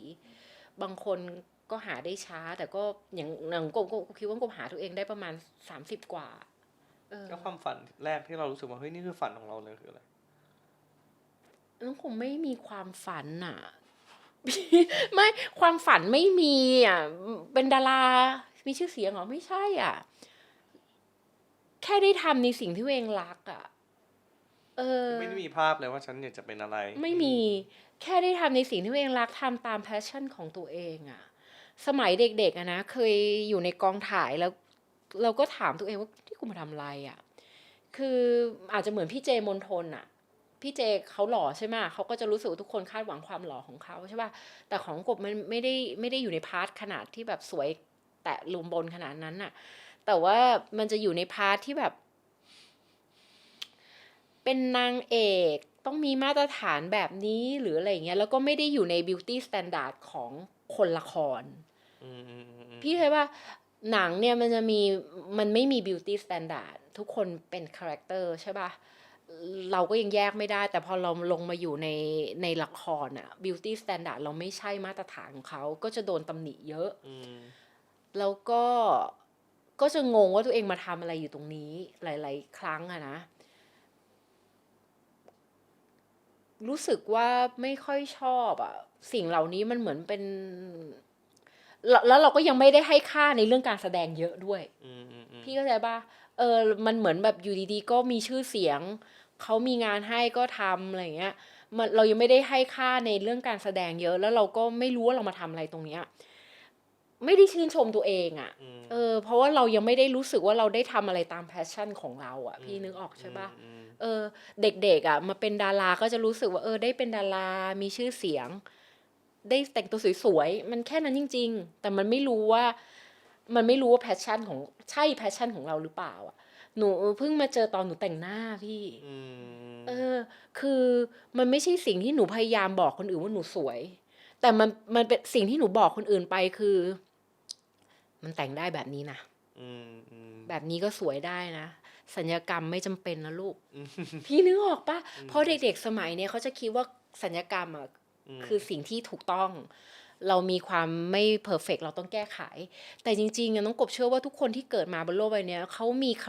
มีความแตกต่างอ่ะแล้วความแตกต่างนี้มันไม่จำเป็นต้องอยู่ในแพทเทิร์นที่จมูกโด่งหน้าเล็กหรืออะไรอ่ะเราสวยในแบบของเราอ่ะนั่นน่ะคือสิ่งที่กบพยายามบอกว่าเราแต่งได้เราสวยได้แต่พอเราลบหน้ามานี่คือพ่อแม่เราให้มาหน้าแบบนี้ มันไม่จำเป็นอะพี่เข้าใจป่ะแต่โอเคมันอาจจะจำเป็นสำหรับนักแสดง เพราะว่าเวลาที่เขาอยู่ในกล้องเขาก็ต้องมันจะมีมิติใบหน้าที่แตกต่างไปเขาก็อาจจะต้องมีบางมุมที่เพอร์เฟกต์อันนี้นุกก็เข้าใจแต่เด็กๆทุกคนที่ไม่ได้เป็นนักแสดงไม่จำเป็นเลยอะแล้วกลายเป็นว่าน้องๆทุกคนสมัยเนี้ยกลายเป็นว่ามาหน้าเหมือนกันหมดเลยที่นึกออกว่าเอกลักษณ์หาไม่เจออะไรเงี้ยพยายามบอกเขาว่าแต่งหน้าได้แบบนี้แก้ไขได้ แต่ในมุมหนึ่งพี่มองว่าแบบการศัลยกรรมบางครั้งมันก็ทำให้คนมั่นใจคือหลายคนพี่ก็เห็นว่าศัลยกรรมมันก็เปลี่ยนจริงแต่ก่อนพี่ก็คิดอย่างนี้เหมือนกันแต่รู้สึกว่าพอเปลี่ยนแล้วเขามั่นใจขึ้นน่ะก็ดีไง ก็ต้องให้เขาเป็นแต่อย่าทั้งอย่าเป็นใครอ่ะบางครั้งเขามันก็พูดยากเนาะใช่อย่าเป็นใครที่แบบอย่าพยายามไปเป็นอะไรตามที่คนอื่นบอกใช่แต่ถ้าแบบอยากแก้ไขมันถ้ามันแหมมากพี่นึกออกไหมแบบหนูเข้าใจแต่ว่าหนูก็ยังเชื่อว่าการแต่งหน้าเปลี่ยนได้การแต่งหน้าเปลี่ยนได้แล้วก็สนุกกับมันได้ก็เห็นอยู่นะว่าชอบพี่ว่าไปสายเนี้ยได้ค่ะแล้วก็ไปได้อีกมันก็น่าจะได้เงินด้วยป่ะมันเป็นแบบได้ทุกวันนี้ใช่ทุกวันนี้ก็ได้ก็แต่งดีจริงเนี่ยนี่ก็แต่งอยู่แป๊บเดียวเมื่อกี้